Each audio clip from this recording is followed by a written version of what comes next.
Good afternoon, my name is Enda and I'm one of the Monaghan Town tour guides.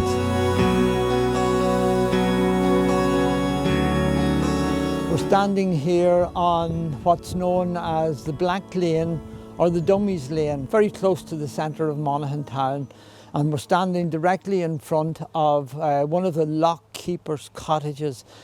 The canal and the history of the canal started with a meeting in Monaghan Town all of 204 years ago. So in February 1817, a group of what I would have called foresighted Monaghan men got together, probably inspired by a group of foresighted women, Monaghan women, got together with the idea of developing a waterway that would actually link Monaghan with the world and with Ireland. The canal eventually opened in 1842, so it took all of 25 years for those ideas to come to fruition. And when it opened in 1842, it had cost £230,000, which in today's money would have been a huge amount of money for the time. Monaghan would have ended up being at the summit of the Ulster Canal. So I'm just pointing northeast here, heading towards Loch, and there was actually 7 locks heading towards Loch, and over to my left, heading towards Upper Loch, there were another 18 locks. So I can imagine in the 100 years that almost 100 years that the Ulster Canal operated, there would have been a very busy traffic passing by this Lock Keepers Cottage. We certainly don't know a lot about the Lock Keepers and the families that lived here, except for one family, James and his wife Catherine Hackett, and their young family.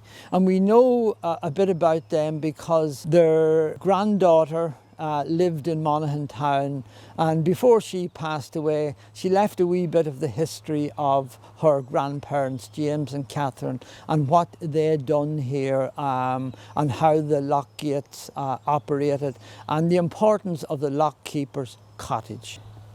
Interestingly, I suppose the Michael Portillo of his day in the early part of the 20th century was a man called Ralph Scott James. He was an English explorer, and he explored canals and waterways all over the world.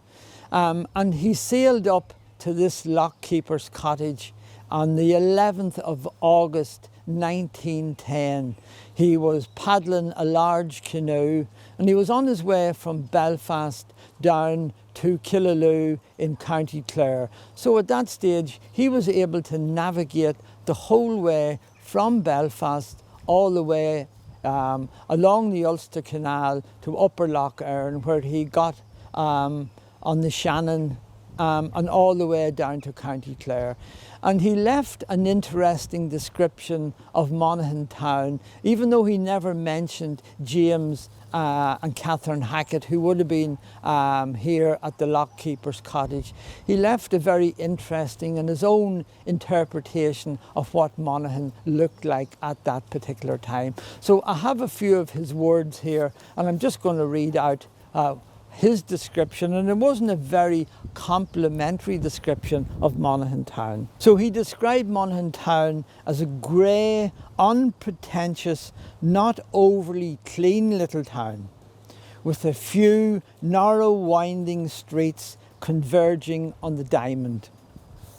And again, he went on to describe the people he encountered and things he encountered, and again it wasn't very complimentary, but he did say there was a noisy, easygoing crowd carrying on its business as if time were nothing and commerce but an attendant circumstance of pleasure.